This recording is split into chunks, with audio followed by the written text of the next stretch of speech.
باقی کو وہ باہر نکال رہے ہیں اور وہ منجیوما ہی ہے، وہ گلائیوما نہیں ہے۔ وہ پہلی دفعہ مسکرایا۔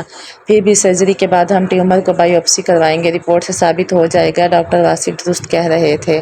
مگر مالا کا ذہن اس نقطے سے آگے ہی نہیں بڑھ رہا تھا۔ اس کی ماں کو اتنے عرصے سے ٹیومر کے ساتھ کیسے جی رہی تھی اور کسی کو علم ہی نہ ہوا۔ ماں ہمیشہ سر درد کی شکایت کرتی تھی، لیکن پھر چائے پی لیتی تو ٹھیک ہو جاتا، کبھی خیال ہی نہیں آیا کہ چیک اپ کروانا چاہیے۔ ماں خود کو سیریس ہی نہیں لیتی۔ مالا تم گھر چلی جاؤ، سرجری ہو جائے گی تو میں بلا لوں گا۔ اس کی شکل دیکھ کے وہ نرمی سے بولا۔ سرجری کے فوراً بعد وہ ماں سے نہیں ملنے دیں گے۔ 4-5 گھنٹے تو کہیں نہیں گئے، بلکہ آؤ میں تمہیں چھوڑ آتا ہوں۔ مگر وہ راضی نہیں ہوئی۔ معید کو تھوڑی دیر لگی راضی کرنے میں، وہ بھی اس شرط پہ کہ جیسے ہی ماں کو ہوش میں آئیں گے وہ اس کو بلا لے گا۔ سلیم ہسپتال میں تھا۔ معید نے اسے کہا کہ مالا کو گھر چھوڑ آئے۔ جاتے جاتے اس نے بہن کو روکا اور پانی کی بوتل اس کی طرف بڑھائی۔ کیا؟ اس نے ناسمجھی سے معید کو دیکھا۔ اس نے جیب سے ایک گولی نکال کے مالا کی ہتھیلی پہ رکھی۔ مجھے پتہ ہے تمہارا سر درد کر رہا ہوگا، بروفین ہے، لے لو۔ اس کا دماغ کام نہیں کر رہا تھا، رت جگا ٹینشن۔ اس کا روزہ نہیں تھا، مگر صبح سے کچھ کھایا بھی نہیں تھا۔ اس نے چھوٹی سی بھوری گولی منہ میں رکھ کے پانی کا گھونٹ بھر لیا۔ بروفین کا رنگ گلابی ہوتا ہے یا بھورا اور سائز؟ مگر یہ اس کا مسئلہ نہیں تھا۔ وہ ناخوش سی سلیم کے ساتھ گھر چلی آئی۔ اس وقت شام کے 5-4 بج رہے تھے۔ وہ کمرے میں آتے ہی بستر پر لیٹ گئی۔ نیند سی آ رہی تھی۔ سوچا ذرا دیر کو آنکھیں بند کر لے، اور پھر ایک جھٹکے سے اٹھ کر بیٹھی۔ کمرے میں تیز بتیاں ابھی تک چلی تھیں۔ کچھ دیر تو اسے سمجھ ہی نہیں آیا کہ وہ کہاں ہے۔ پھر موبائل اٹھایا۔ 6 بج رہے تھے، صبح کے 6۔ ماں؟ اس نے بے یقینی سے معید کی 2 مسڈ کالز دیکھی۔ صرف 2 کالز؟ ماں کیسی ہیں؟ کسی نے اسے کیوں نہیں بتایا؟ اف، وہ کیوں سوتی رہ گئی؟ اس نے کار کی چابی اٹھائی اور کینوس جوتے پیروں میں پہنتی باہر کو بھاگی۔ اسے ہسپتال جانا تھا۔ ویٹنگ ایریا خالی پڑا تھا، معید وہاں نہیں تھا۔ سامنے ICU کا دروازہ کھلا تھا، ماں کو وہاں ہونا چاہیے تھا۔ مالا نے کپکپاتے ہاتھوں سے ICU کا پہلا دروازہ کھولا۔ آگے دوسرا دروازہ تھا۔ مالا اسے دھکیل کے اندر داخل ہوئی تو وہاں جوتوں کے ریک رکھے تھے، اور آگے ایک تیسرا دروازہ تھا۔ اس نے جھک کے جوتوں کے شاپر چڑھائے، سر پہ جالی دار ٹوپی پہنی اور دھڑکتے دل سے تیسرا دروازہ کھولا۔ معید نے صبح اس کو ICU کا وہ بیڈ دکھایا تھا جہاں ماں کو سرجری کے بعد منتقل کیا جانا تھا، درمیان والا بیڈ۔ کیا اس دروازے کے پاس آ کے اس کے پار اس کی ماں ہوگی؟ اور وہ کیسی ہوگی؟ نالیوں اور مشینوں میں جکڑی ہوئی، دنیا مافیا سے بے خبر، زندگی اور موت کی کشمکش کے درمیان جنگ لڑتی، وہ دروازے پہ ہاتھ رکھے بت بنی کھڑی رہی۔ کیا وہ اس دروازے کے بعد نظر آتا منظر دیکھنے کی سکت رکھتی ہے؟ کشمالہ مبین نے بالآخر بھاری دروازہ دھکیلا۔ وہ کھلتا چلا گیا۔ سامنے 5 بیڈز کی قطار تھی۔ کونے والے بیڈ پہ کوئی بوڑھا مریض بے ہوش نالیوں میں جکڑا لیٹا تھا، باقی تمام بیڈ خالی تھے۔ درمیان والا ابھی بھی خالی تھا۔ کشمالہ کو لگا کہ وہ اگلا سانس نہیں لے سکے گی۔ اس کی ماں کا بیڈ خالی تھا، وہ وہاں نہیں تھی۔ اس نے دل پہ ہاتھ رکھ لیا۔ ہیڈ نرس نے پکار کے اس سے پوچھا کہ وہ کس کے ساتھ ہے، لیکن وہ جواب نہ دے سکی۔ گردن موڑی اور دوسری جانب دیکھا۔ سامنے نظر آنا منظر اسے منجمد کر گیا۔ ماں کا خیال آ گیا تمہیں؟ اور کہاں ہے وہ تمہارا بغیرت بھائی؟ باتھ روم کے دروازے کے سامنے کھڑی وہ نیلے گاؤن والی عورت اس کی ماں حورِ جہاں بیگم تھی۔ ان کے دائیں بائیں سہارا دیے وہ 2 میل سٹاف کھڑے تھے۔ ماں کے ماتھے پر ایک سفید بینڈیج لگا تھا، جس سے ایک نالی نکل کر ڈرین بیگ میں جا رہی تھی۔ وہ اپنے قدموں پہ کھڑی تھی اور اسے گھڑتے ہوئے خراب گلے جیسی آواز میں کہہ رہی تھی، رات سے پوچھ رہی ہوں میری بیٹی کہاں گئی، اور یہ کہتے ہیں کہ آپ کی بیٹی تو ریسٹ کرنے گھر کو چلی گئی۔ میری بیٹی میرے پاس آ، میں تیرا ریسٹ نکالتی ہوں۔ وہ جہاں تھی وہیں کھڑی رہی، بے یقینی سے اپنی ماں کو دیکھا، سر سے پیر تک، پیر سے سر تک کی پٹی تک۔ اور مجھے یہ بےہودہ لباس کس نے پہنایا ہے؟ ٹراؤزر اور شرٹ کی طرف اشارہ کر کے غصے میں بولی۔ میل سٹاف نے بات کاٹی، آنٹی بیڈ تک چلیں، پھر بیڈ کے بعد چپ کرو 2 منٹ، سختی سے اسے ڈانٹا اور خاموش ہو گیا۔ ماں نے اسی طرح شروع ہو گئی، خود دونوں بہنیں اپنی مرضی کے کپڑے پہنتی ہیں، وہ چھوٹی والی تو فیشن میں اس سے بھی 2 ہاتھ آگے ہے۔ میں کچھ کہتی نہیں، مگر 4 سدہ سے لاہور تک کبھی تمہاری ماں سر ڈھکے بغیر باہر نہیں نکلی۔ ہاں بتاؤ، ارد گرد